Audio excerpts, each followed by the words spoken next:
நம்ம கஸ்டமர் நிறைய பேருக்கு நம்மக்கிட்ட கப் கேக்கில் என்னென்ன வெரைட்டிஸ் இருக்குது அப்படின்னு கேட்டிருந்தாங்க. அதுக்காக தாங்க இந்த வீடியோ போட்டிருக்கேன். இது வந்து மில்க் சாக்லேட் லோடட் கப் கேக்குங்க. இது வந்து சாக்லேட் மெல்ட் ஆகி டேஸ்ட் ரொம்ப சூப்பராக இருக்கும். இது வந்து வெண்ணிலா கப் கேக். இதோட லேயர் பாருங்கள் எவ்வளோ பர்ஃபெக்டாக வந்திருக்குன்னு. அதே டைம் இது எவ்வளோ சாஃப்டாக இருக்குது அப்படின்றத நான் ப்ரெஸ் பண்ணும்போதே உங்களுக்கு தெரியும். இப்போ நம்ம பார்க்க போகிறது நியூட்ரெல்லா லோடட் கப் கேக் தாங்க. இதில் வந்து நியூட்ரெல்லா ஃபில்லிங்ஸ்க்காக யூஸ் பண்ணியிருக்கோம். பொதுவாகவே குட்டீஸ்க்கு நியூட்ரெல்லா அப்படின்னா ரொம்பவே பிடிக்குங்க. இந்த கேக் கூட அந்த நியூட்ரெல்லா வச்சு சாப்பிடும்போது டேஸ்ட் ரொம்ப சூப்பராக இருக்கும். இது வந்து பிஸ்தா ஃப்ளேவர் கப் கேக்குங்க. இதுக்கு வந்து பிஸ்தா ஸ்ப்ரெட்டை வந்து ஃபில்லிங்ஸாக யூஸ் பண்ணி செஞ்சுருக்கோம். இதுவும் ரொம்ப சூப்பராக இருக்கும். இந்த கேக் வந்து வெண்ணிலா கப் கேக் தாங்க. இது கூட சாக்கோ சிப்ஸ் போட்டு பண்ணியிருக்கோம்.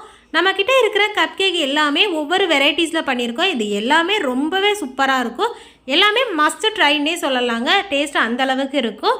இது வந்து நார்மல் சாக்லேட் கப் கேக் தாங்க. நம்ம சேனலில் ஒரு 10 வீடியோ கிட்ட போட்டிருப்போங்க. அந்த 10 வீடியோக்குமே நல்ல ரெஸ்பான்ஸ் இருந்துச்சு. Hot milk butter tea cake அப்புறம் அந்த கப் கேக் வெரைட்டிஸ் இது எல்லாத்துக்குமே நல்ல ரெஸ்பான்ஸ் பண்ணியிருந்தீங்க. நான் நினச்சி கூட பார்க்கல இந்த அளவுக்கு எனக்கு வரும் அப்படின்றத. கண்டிப்பாக உங்களோட சப்போர்ட் இன்னமும் எனக்கு வேணுங்க. மறக்காமல் நம்ம சேனலுக்கு சப்போர்ட் பண்ணி சப்ஸ்கிரைப் பண்ணி வச்சுக்கோங்க. நம்மளோட hot milk butter tea cake cup cake வேணும் அப்படின்னா ஸ்க்ரீனில் தெரியிற நம்பருக்கு வாட்ஸ்அப்பில் ஆர்டர் ப்ளேஸ் பண்ணிக்கோங்க. பை.